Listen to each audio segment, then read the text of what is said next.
So after the draft, the next setting is with respect to the round feature. So we have an option called as round exposed edges.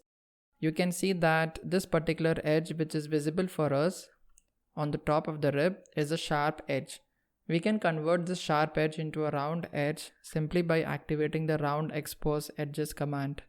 I have to click on it and you can see that the sharp edge is converted into a round edge.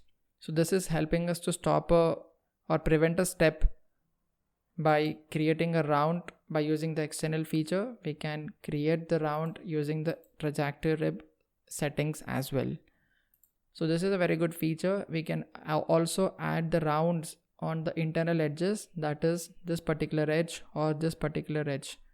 The edges what we are finding at the rib locations. So when I'm turning it on, you can see that all the edges of the rib are getting converted into a round edge. We can change the radiuses simply by dragging, and I believe we can find the radiuses under the shape as well. So we have the radius over here. This is R11.8. We can change it to 10 units and you can see that the radius have been changed. So we can also have a specified value on the top. Currently it is automatically detecting a value based on the total thickness. If we are not wanting it to automatically assign, we can click a specified value option and we can enter the amount of radius we require. So let me reduce it to 4 and I will be having a round edge with a 4 radius.